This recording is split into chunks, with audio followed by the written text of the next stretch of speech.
ازيكم يا حبايب قلبي؟ النهارده ان شاء الله هنعمل فيديو جديد. هنعمل ايه؟ هنعمل كشري. معانا دي مكرونه اسباجيتا انا مكسراها اهي، ومعايا مكرونه من اللي هي دي، ومعايا رز، ومعايا شعريه.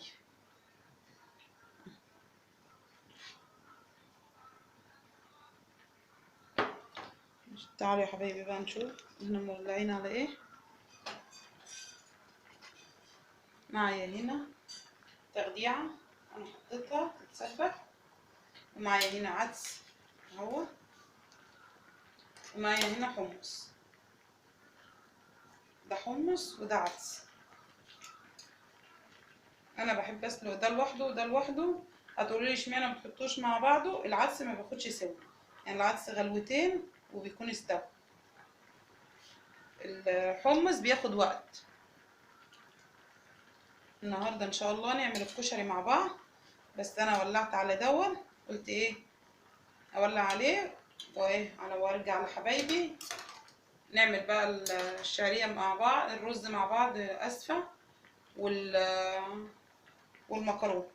ده لسه ازاي مع اني مولعه على ده قبل ده. ده استوى اطفي عليها، وده لسه مستواش، والتخديعه خلاص اتسبكت اهي. دي يا حبايبي تخديعه من اللي انا كنت مسبكاها وحطاها في الفريزر، مطلعاها جاهزه اهي، بس حطيتها تفك طوالي. ومعايا ايه يا حبايبي؟ معايا عجنه حبه نص كيلو دقيق اهو، هعمله بقسماط عشان البقسماط اللي كنت عاملاه معاكم خلص. هعمل دوت بقسماط انا عجناه ومجهزاه، شوفوا عجناها ومجهزاها ومغطياها، بس على ما اجهز الحاجه وهقطعها طوالي وانا مولعه بردك على الكشري. هنعمل كله مع بعض ان شاء الله. انا ولعت يا حبايبي على الزيت اهوت، هعمل الرز بالبشاميل.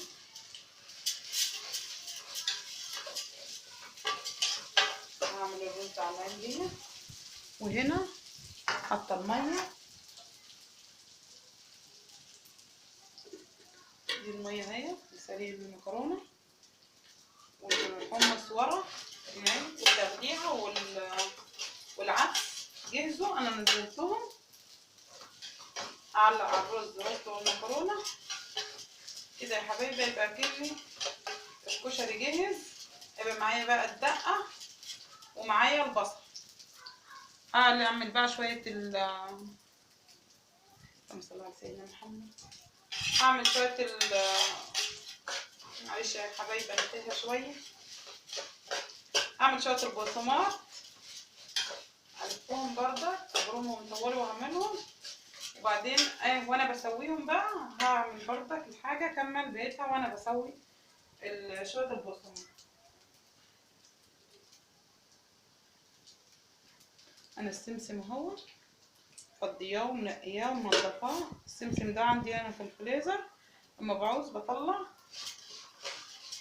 هحط بردك عليه سكر. انا عجنت قبل كده، عجنت البقسماط ده معاكم، بس يا حبايبي انا كنت حاطه عليه خل، نخلي 3 معلقه خل عشان انا ما كنتش عايزاه ناشف قوي، عشان انا كنت عاملاه لان احنا كنا تعبانين، قلنا يبقى حلو يعني ما يبقاش ناشف قوي علينا واحنا تعبانين. الخل تقريبا هو طراه شويه، انما اللي عايز يعمله ناشف ما يحطش خل.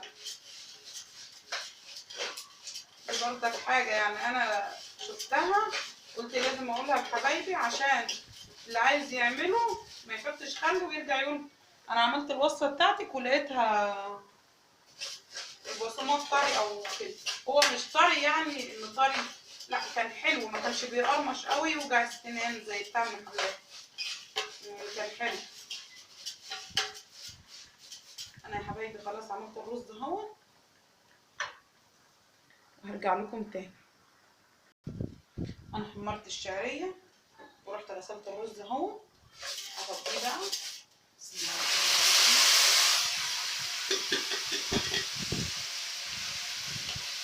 لازم يا حبايبي اللي بيعمل كشري لازم شعريه الرز تكون كتير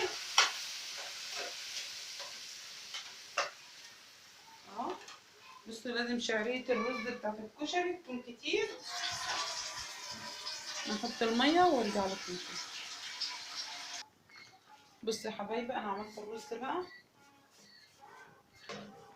الرز استوى اهو ماشي، والحمص استوى اصفيه اخر، والمكرونه خلاص اهي استوت اخر هنزلها. وانا بعمل دوت بردك عملت ايه، قطعت السمسم معلش يا حبايبي، قطعت البقسماط اهو، بقطع في بقيته بس وانا واقفه كده يعني مبريه هنا وهنا. بس انا بقى لسه بقطع بقى في بقيته اهو، هخلص الكميه كلها واوريها لكم. بصوا يا حبايبي النص كيلو دقيق انا عملت بيه ال3 صواني دول، وفي صينيه كبيره في الفرن 4 صواني. عملت الكميه دي كلها. بصوا انا خلصت خالص الكميه اللي كانت معايا دي، نص كيلو دقيق عملته برضك. اما اسويه هوريكم اعمل كميه قد ايه. انا حاطه الصينيه التانية في الفرن، لما تطلع هوريها لكم.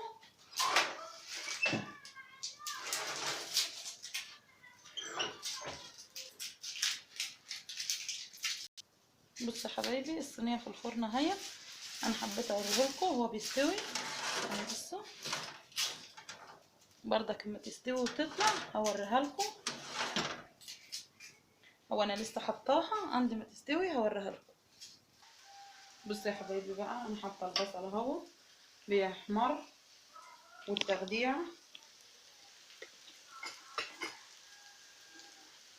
بصوا التخديع برضك حطيت لها كمون ومرق دجاج وشعرة سكر وملح وبهارات عشان تاخد وتدي مع بعضها. دوت دقة توم ودوت شطة، هنحط على الشطة دي معلقة تخديع كده عشان دوت تبقى عاملة زي بتاعة المطاعم.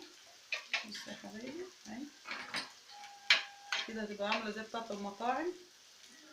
البصلة خلاص قربت تحمر اهي.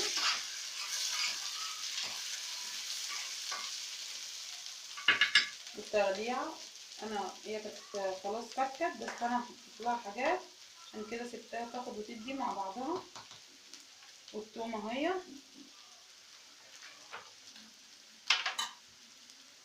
بصوا يا حبايبي والبقسماط اهو، دي الكميه اللي النص كيلو اداهالي.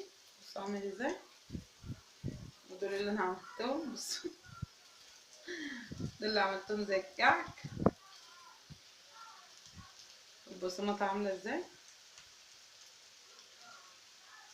بصوا بتقرمش. بصوا عشان انا محطتلوش خل، ده بيقرمش عشان مش حطيت له خل. قولوا لي ايه رايكم فيها. ده النص كيلو عمل الكميه دي، وده الكشري. وهو ده يا حبايبي كشري، قولوا لي ايه رايكم فيه. بصوا شكله عامل ازاي، شكله يفتح النفس. انا عملته كله وعملت كله قدامكم. وده صحن سلطه معاه، ودي دقه التوم ودي الشطه. طبعا يا حبايبي متنسوش اللايك والاشتراك في القناه وتفعيل الجرس، وشجعوني عشان اعمل لكم فيديوهات كتير حلوه. قولوا لي ايه رايكم بقى في الكشري. انا عملته وعملت البقسماط معاكم وعملت الكشري، عملت كله معاكم من اول حاجه لاخر حاجه. انا طبعا عامله قبل كده البقسماط وصفته معاكم الاول. النوبه ده انا بس عملته وسويته، بس انا زي ما قلت لكم حطيتش عليه خل عشان الخل النوبه اللي فاتت حسيت ان هو مطري شويه، ما حطيتش خل النوبه دي. انا حطيت الزيت بسمنه، نص كوبايه زيت بشويه سمنه. انا حطيت يا حبايبي النوبه اللي فاتت كنت حاطه نص كوبايه زيت، النوبه دي حطيت اقل شويه، حطيت شويه سكر والدقيق ونص معلقه خميره. هو دوت كانت وصفه البقسماط مع نص كيلو دقيق. اما انا الكشري سلقت الحمص وسلقت العدس والمكرونه مع بعضها سلقتها، وقلت البصل وعملت التخديعة كله، انا عاملاه كله في الفيديو. اللي هيخش يتفرج على الفيديو كله من اوله لاخره عشان ما يفوتش منه حاجة، يتفرج عليه هيلاقي كل حاجة. متنسوش يا حبايبي اللايك والاشتراك في القناة وتفعيل الجرس. اتفرجوا على الفيديو كله، ما تتفرجوش على حتة وتطلعوا منه، اتفرجوا عليه كله، هتلاقوا فيه حاجات حلوة وحاجات هتفيدكم.